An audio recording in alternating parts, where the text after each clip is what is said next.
What's going on, everybody? This is Carlo with 4GQ TV. We have a very special guest. For the first time ever, we are going to be talking about virtual reality, aka VR, today, which is a very exciting topic for us, and it's something that is starting to grow tremendously.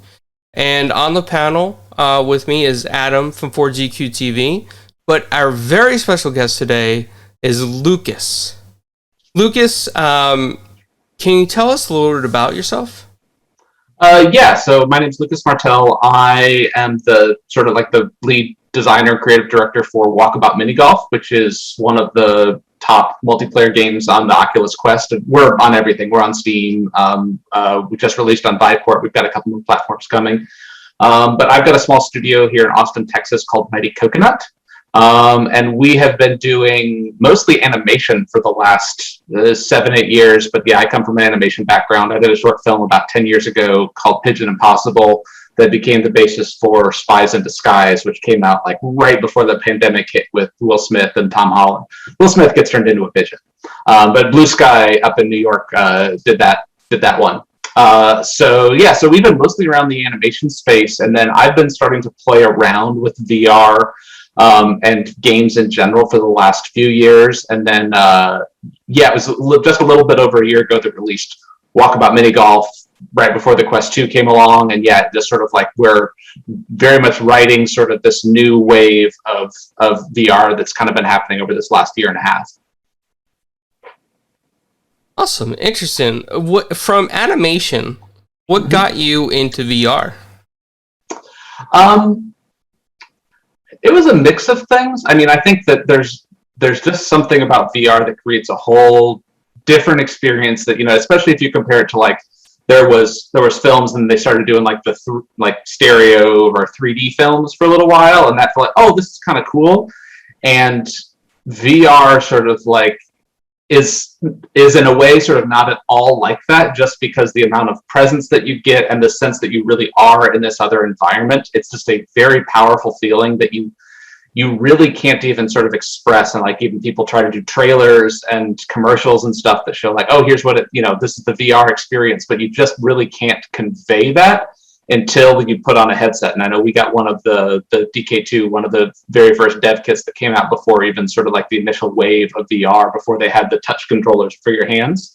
And even that was just so immersive. It's like, oh, this is a whole brand new thing. And I think that coming from animation, myself and the studio, we had a lot of the skills in-house to be doing this in terms of animation, modeling, programming. We kind of were adjacent in so many different ways.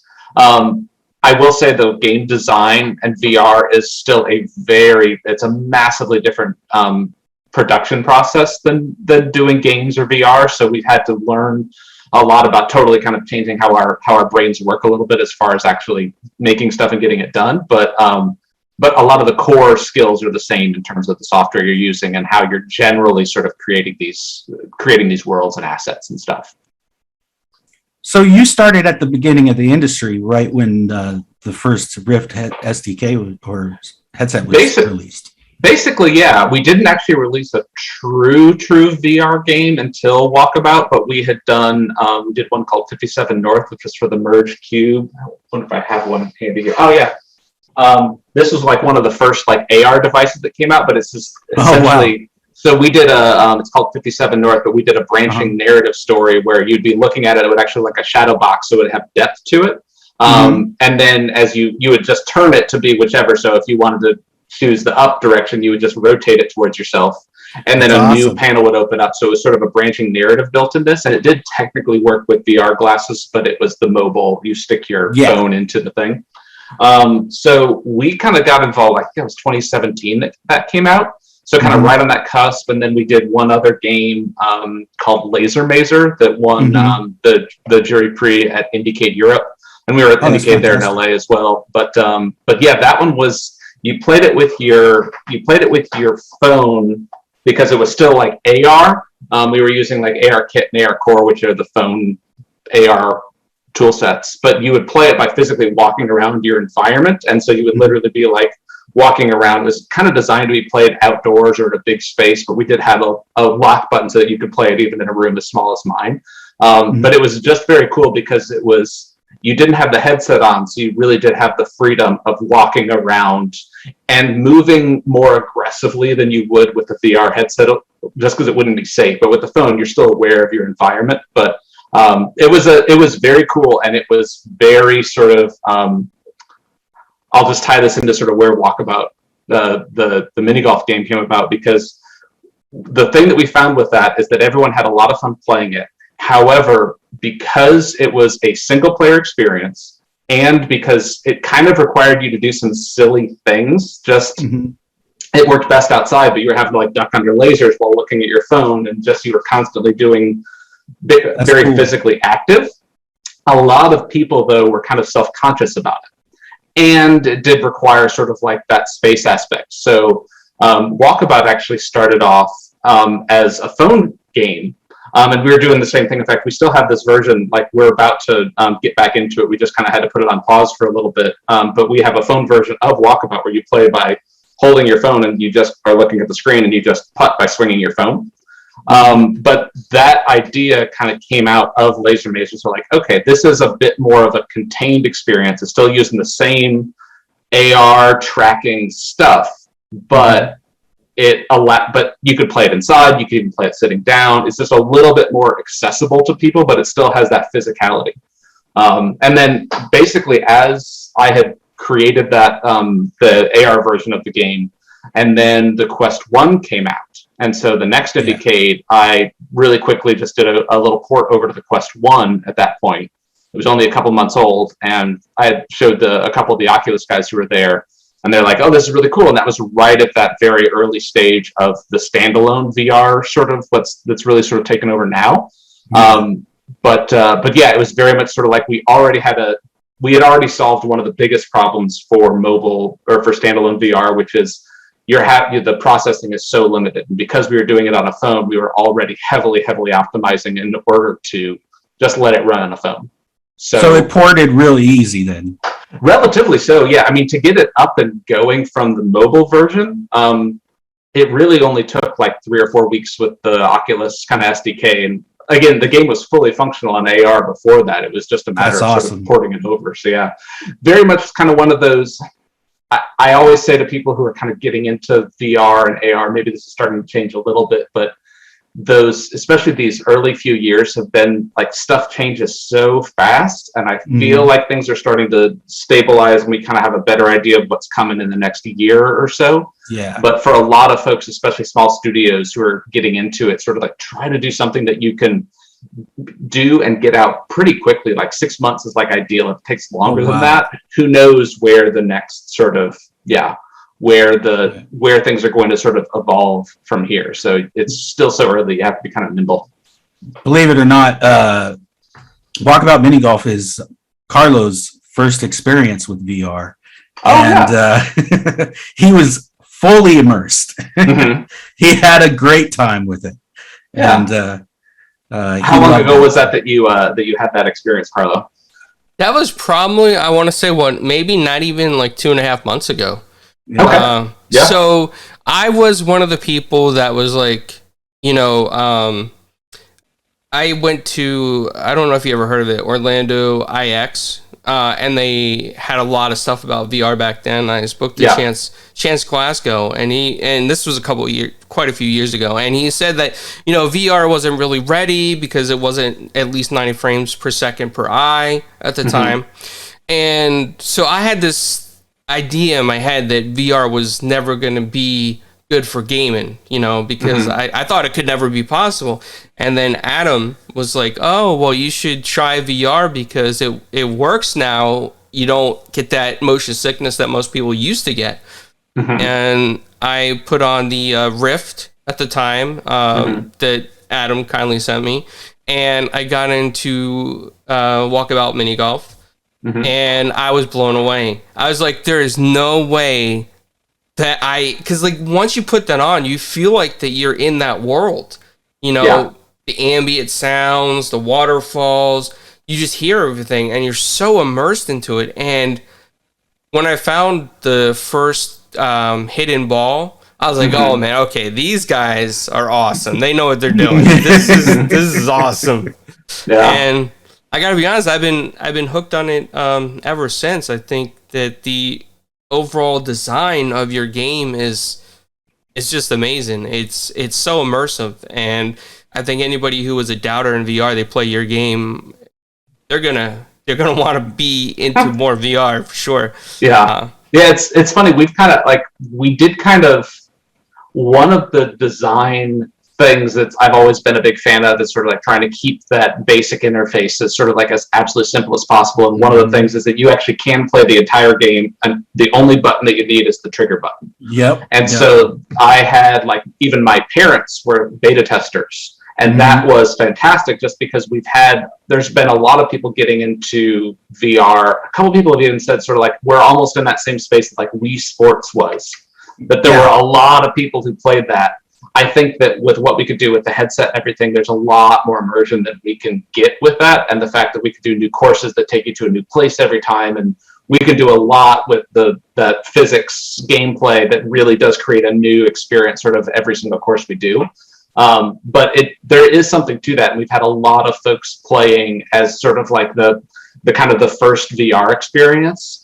It's also a very comfortable game in that we do have smooth locomotion. You can fly. There's some things that people who are more experienced or have their sort of VR legs can do, but it doesn't require you to be proficient with VR navigation. It's a real world activity that people already understand. So there's just something very nice that it's a good way to ease people into VR. It seems like it's the perfect game to get your VR legs. Yeah. Yeah. And then the other aspect of that too, which was kind of a fluke because I had made the whole game as a single player game.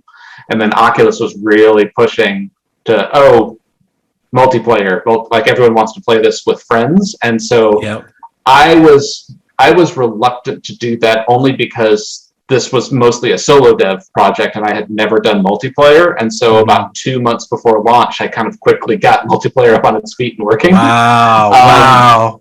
This is relatively speaking, it's one of the easier games to do something like that with. It's turn-based, really? You need to, there's some more complexity to it than you might necessarily think about, but still compared to a lot of other multiplayer games where you have to worry about lag and different things like that, it's one of the easier ones to do. But yeah, so the multiplayer thing was something that they really pushed for. I kind of added it in, and I'm so glad that I did because that's the other aspect of VR, that when you're playing a game with someone who's on the other side of the world, it still feels like you're in the same room as people. We even had a lot of folks doing even businesses is like, oh yeah, the options for this meeting are either like Zoom, like Slack call, or Walkabout, and they'll just if they don't have to look at a board, and I just saw Mural and Trello and a couple of other places, they'll hop in and play around if they're just doing a quick stand-up meeting or something. They'll just play around in mini golf while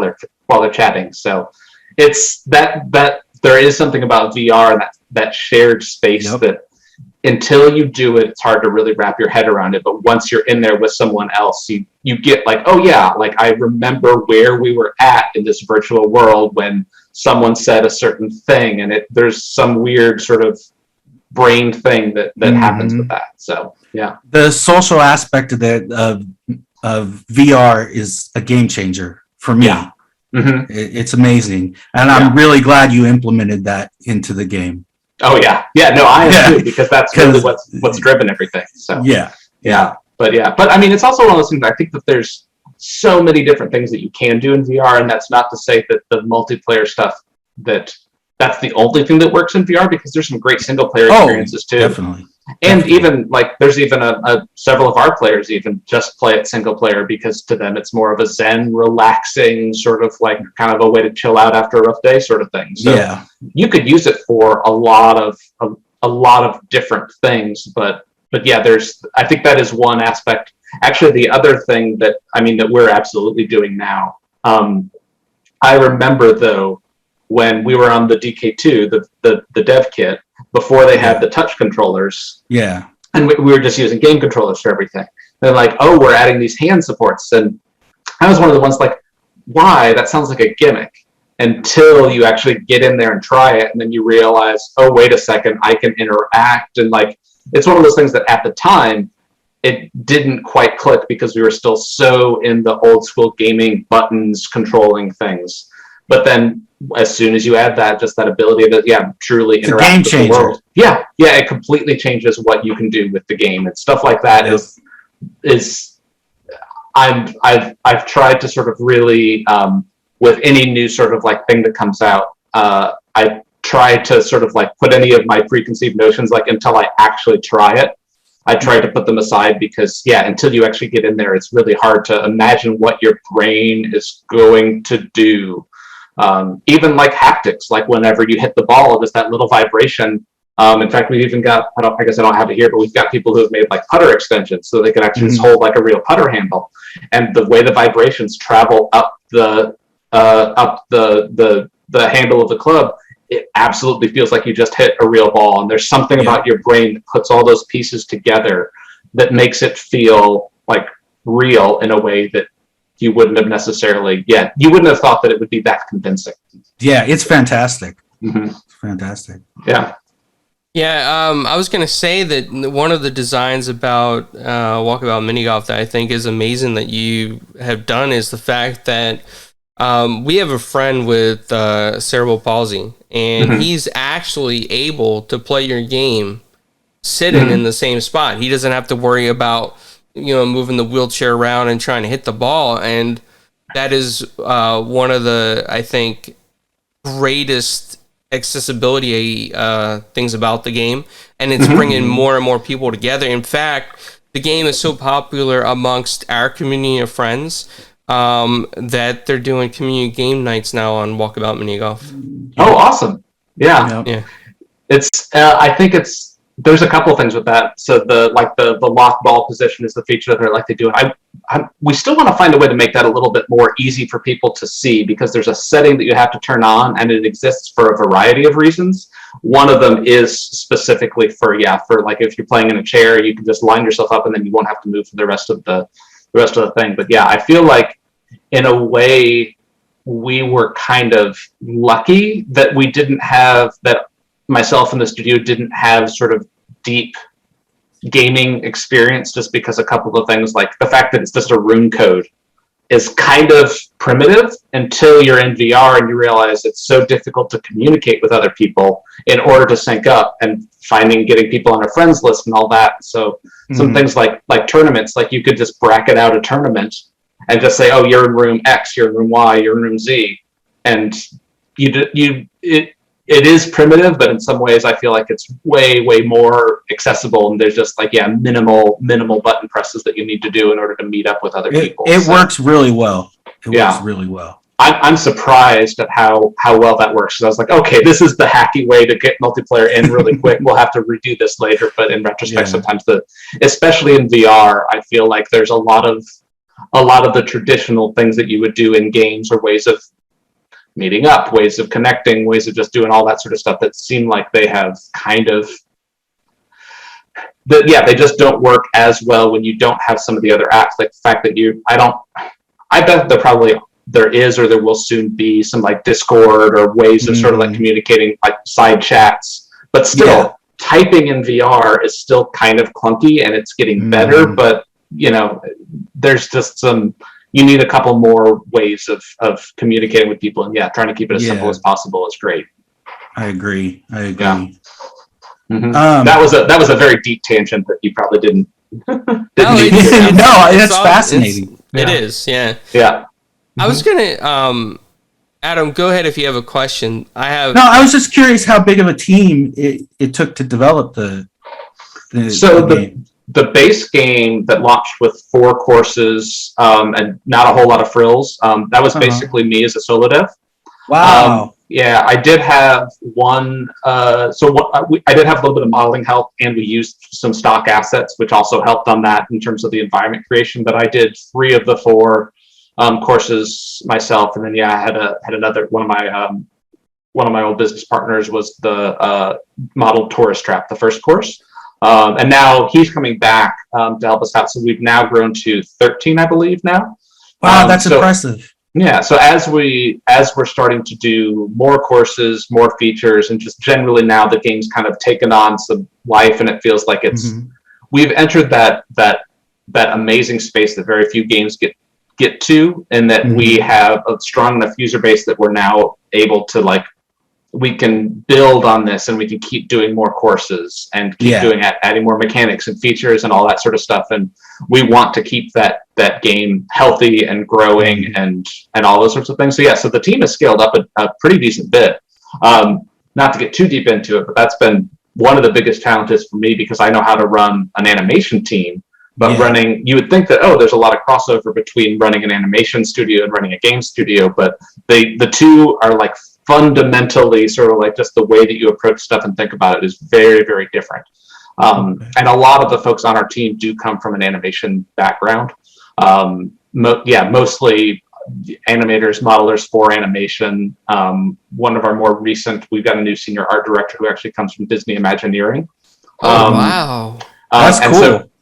So he's, we haven't really gotten a chance to see any of his courses out yet, because we're still on the ones that we started developing 6 to 9 months ago. But in the next 1 or 2, you'll start to sort of see his stuff kind of start to filter in a little bit more. And he does have a very, he brings an interesting aspect of that theme park design, because really each of our courses is almost like a little theme park turned into a mini golf course, essentially. And there's a lot of crossover there in terms of how we show these environments and create that sense of as you're walking through that you stumble across things that you weren't expecting or that were kind of hidden from view. There's a lot of that sort of stuff that kind of gets brought in. So the whole team is a very interesting mix of people from all different backgrounds, and only a couple of the team members have deep gaming experience. So we're trying to both get better about that, about knowing the gaming space more, but at the same time I also feel like there's something special about coming in without some of those this is just the way you do it, and it kind of forces us to kind of reinvent the wheel a little bit, but sometimes the wheel needs reinventing for this new medium. I wanted to say that one of my favorite courses in Walkabout Mini Golf, and I'm curious how you guys came up with the idea, is the Haunted course. Yeah, so Original Gothic, that was the first add-on course that we did after the base game launched. That was, we knew that it was going to be coming out because we had launched in September, mid-September, and we knew we wanted to put something out kind of around Halloween. So that was kind of the first one that we did. That was using mostly stock models, so that was one that I mostly did pretty quick. We did have the first team member start to be able to help me out on that one. So that was the first one we had more of a collab sort of experience on. And one of the sort of design tenets that we've sort of had is that any course that we do, because people are going to be playing around in there for if it's a big multiplayer game with 4 or 5 people, you'll be in there for an hour. So we want every single one of our courses to be a place that you want to spend time in. And to me, the sort of the Gothic course, that's still, even though it's not sort of the Zen peaceful sort of vibe that a lot of our other courses have, it's still cool, and it's not it's fun, creepy. It feels like going to a theme park sort of thing. But there was some talk originally the night course, the hard mode, how are we going to sort of we had talked about doing really making it creepier, making you play with a flashlight, which is a cool idea, and that's not to say that we won't do something like that down the road, but it was very clear that, this does start to get just a little creepier, and it's not, people don't feel comfortable just hanging out in this space for a while.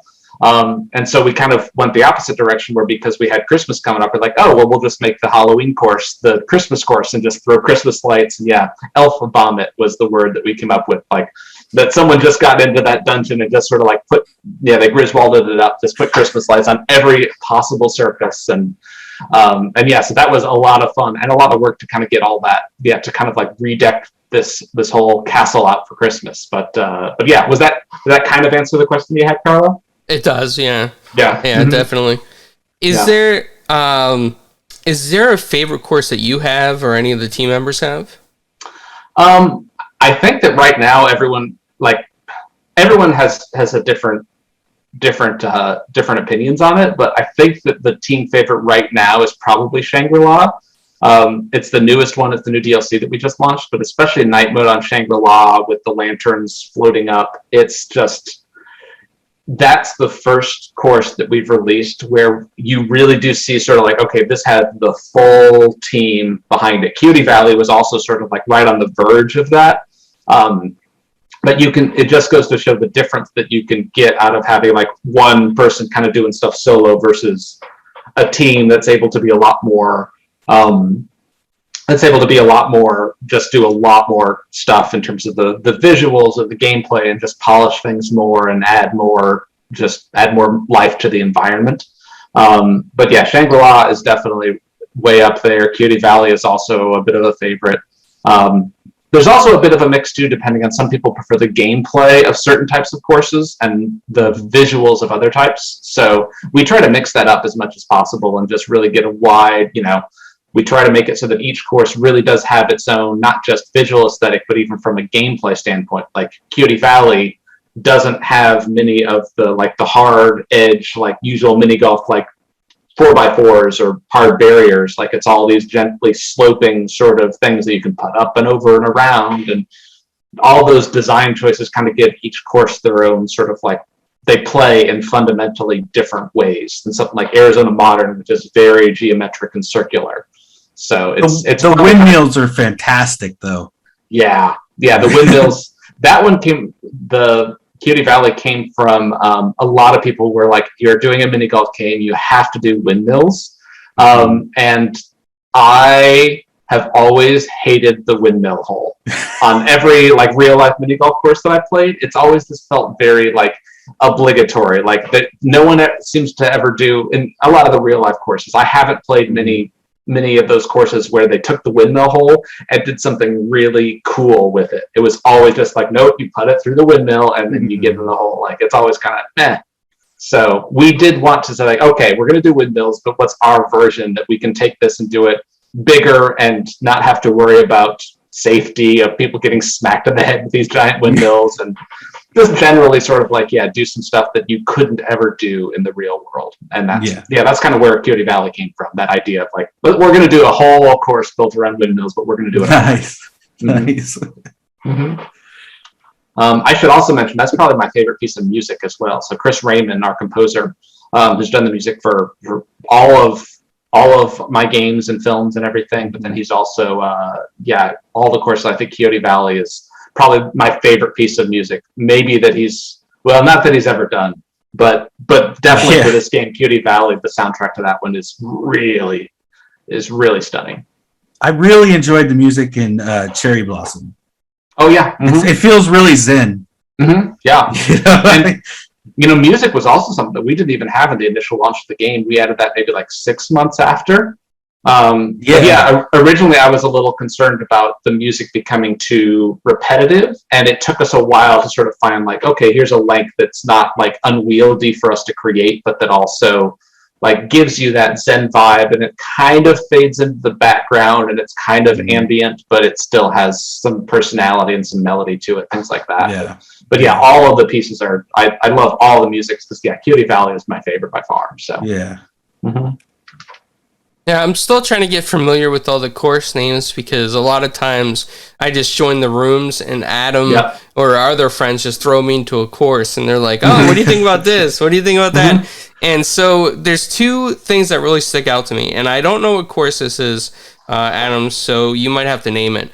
But there was one where we had to shoot the ball onto like this almost, I don't know the proper name for it, but it's not essentially a windmill, but it like is like a turn-in kind of wheel thing with wooden planks, and there's like a waterfall, and a lot of people had a hard time getting the ball onto the wooden planks, and I got it on the first try. Adam, do you remember the name of that course, or what I'm talking about? No, is that the one where you go in the cave? If it's turning, there's a couple that you go into the caves on. No, I don't think it was a cave one. If it was it turning like this, or was it? It was like a motion like this. Oh yeah, in that case, then it was probably Coyote Valley. There's one where you actually put up the windmill. Yes. Okay. And there's in the easy version, you just hit it in, and then basically it becomes almost like a water wheel where it takes you up and then dumps you up at the top. But on the hard version, there's no back, so you have to putt it far enough up that it then rolls back, and then you've got to get it back up. So yeah, we've sort of allowed ourselves to, we've got a lot of fun ideas of holes that we want to do, and it's not unusual for us to design something and just be like, that is way too hard. And so we're kind of okay with it in that the hard courses are, there's a lot of brutally hard holes on those, but it also, for the people who play the game a lot, it also feels like a good balance because, we've got 10 courses now in easy mode and 10 hard courses. Like, there's kind of something in there for everyone, and we have a decent number of people who play it often enough that have gotten really freaking good at mini golf. So it's good to have some of those holes that like really present a good challenge to people. And yes, especially watching some of the folks on our Discord who play pretty much daily, they're shooting negative 20 on the hard course, and it's like I have to remind some of our other designers sort of like that is the 1% of the 1% who is able to do that. Like that's not the average player, so you don't necessarily have to create as big of a challenge for them. We want to keep them happy and keep them engaged, but at the same time we still need to let mortals be able to complete this hole without or complete this course without just checking their headset in there. I personally have yet to get a hole in one. And I'm cursed. At all? Okay. Yeah, at all. All my everybody I play with has gotten a hole in one. Yeah. I don't know. I win. Yeah. I still win, but I don't get a hole in one. Yeah. I don't know what the problem is. Oh no. Well, there's some holes that definitely. The day will come. Yeah. The day will come. There's definitely some holes that make it easier, and there's some also like one of the big design things that we do when we're kind of trying to come up with a gameplay is that usually what we're balancing is sort of risk versus reward. And then we usually have like almost every hole, not all of them, but most of them have like what we call a reasonable like hole in one, where you look at the hole and say like, oh, I see what I would need to do in order to get a hole in one. But usually we try to up the risk of doing that by putting barriers or obstacles or traps in a way that will make it so that you've got to be really confident in order to do that. I think I take the safest path.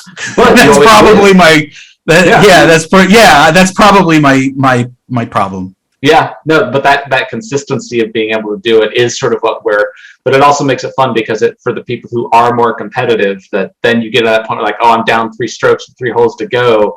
Now I gotta like try doing the super risky trick shot to land this in one or things like that. That it does add, it allows for that competition, or kind of like as people are playing to kind of create their own little narrative around like, oh yeah, no, I gotta pull off an amazing trick shot in order to catch up. Yeah.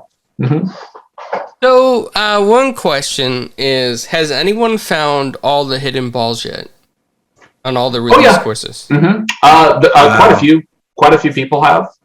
That's kind of become, I was surprised at how much that sort of like, I thought, oh, this will be a fun little thing to add. I wasn't expecting the fervor that people would have for the lost balls. But it does seem like, that a lot of people, like, that's the very first thing they do. They go and they'll play the course, but they want to collect all those lost balls as the very first thing. So we have gotten meaner about that, where in the later courses people were fighting them too quickly. So the last couple of DLCs, we've hidden them a lot harder on the last couple of courses. Yeah, I think it was Guardians of Babylon. Yeah. There was a few I couldn't find. That was tough too, because that course is so dense, just vegetation everywhere. So there's a lot of places that you have to look to find them. Yeah. So is there any Easter eggs in there that that a lot of people haven't found? Like I'm talking about golf clubs, or that you could. Well, so there's the fox hunts on each of the hard courses, which easy courses have the lost balls. The hard courses have a fox hunt, or like a treasure hunt, basically, with clues that'll lead you around. And if you complete all those, you'll unlock a special putter for that course. Oh, all the hard courses have that. That was actually how Henning who has now kind of taken over as the main sort of course designer. He had done some real life fox hunts and done some game design of his own. So I brought him on just to sort of add fox hunts to all the courses. And then he immediately picked it up and started doing the actual course design as well. So that's been super fun. And I feel like there's a lot of those little extra mini games that we're starting to add. There's several more of those that we want to add, just because I think that while the mini golf aspect is super fun, we've already created this world, and the fact that we can just add, it doesn't take a ton of work to add a lot more gameplay, because we've already got this world and it's worth exploring. And each of those courses is a nice sort of bite-sized level that you can get around it pretty quick, but you could still hide a lot of things because there's some density to it. So as far as like Easter eggs and stuff, we've got a decent bit in there. There's some stories behind various different props that are all over the place. I know there's one in Babylon. If you fly out and like back behind the course, some people have noticed like there's like this little tiny, almost like a bonsai tree with no leaves on it. That was Edward's ode to an early system that we had, because we had a way that we were trying to get it so that we could actually have like actual leaves, so that all the trees you would actually have like little leaves. And especially on Quest, like it could not render it at all. It just tanked performance, just because there was so much that we're trying to render.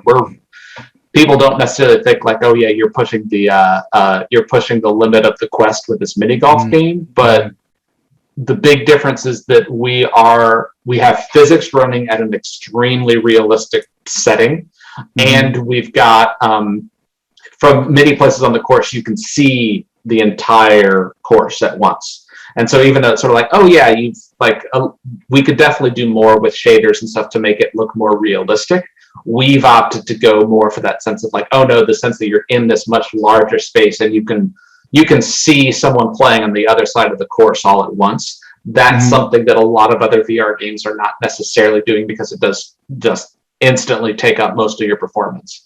But anyways, so that little that empty tree was an ode to this amazing leaf system that Craig had done, that he dropped it onto the actual build, and it was instantly like, there is no way this will ever work until the hardware gets a couple generations down the road. So that was his ode to the lost work on this awesome leaf system. Well, speaking of performance, is there any plans to take advantage of application space warp or the? We're looking at that. So we've done a little bit of playing with it. It requires a totally different rendering pipeline and a couple of different things. So I can see that would be super promising for certain types of games. With us and with the physics and just a couple of various aspects that we have moving all around, we've had I guess the best way to say it is that a lot of these different optimizations are great for certain cases, but there's very few sort of panaceas like, oh, that this one technique works for every single game across every different type of stuff. And in general, we've kind of had mixed results with it, that it seems like, okay, yeah, you could get some benefit, but at the same time you lose some other stuff, and it ends up sort of like, I have a feeling that it's sort of if we do end up implementing it, I don't know that we're going to be able to push it as far as a lot of people think, in terms of like, oh yeah, you just get all this free performance. Nothing is free. Everything is a trade-off, and it requires you to do certain things in a different way in order to really sort of work well. So I'd say that's kind of VR development on the tech side in a nutshell. Sort of like every single thing we add, means that you can't do something else. And we've got some Craig, who's been doing a lot of all the wind system that we added into Coyote Valley and is now in Shangri-La.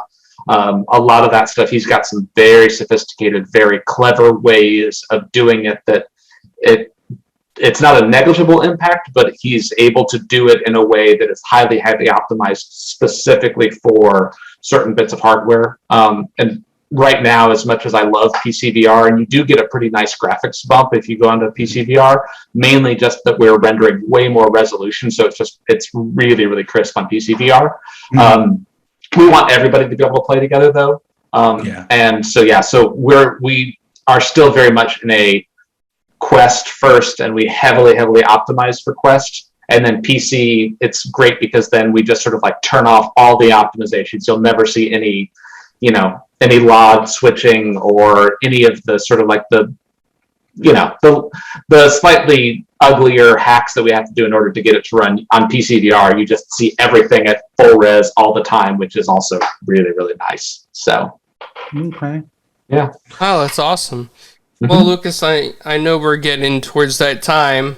So I definitely want to thank you for coming on and talking with us and sharing some of this with us. Where can people find you? I'm on Twitter, kind of.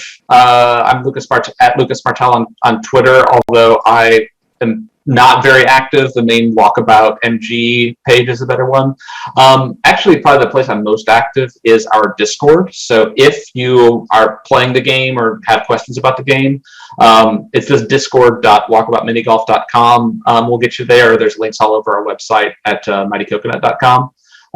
But that is sort of become a pretty big hub for the game, where you've always got people doing tournaments and trick shot competitions, and there's always people looking for a game. So if you've got a VR headset and you want to play with people, but don't have other friends who have it, that's a really, really good place.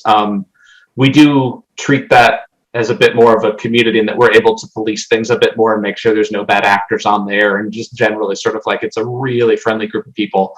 And there's a lot of folks on there who have sort of like kind of formed some very long-lasting friendships with other folks just from being on the Discord. So that's a really good place that I'm probably the most active on.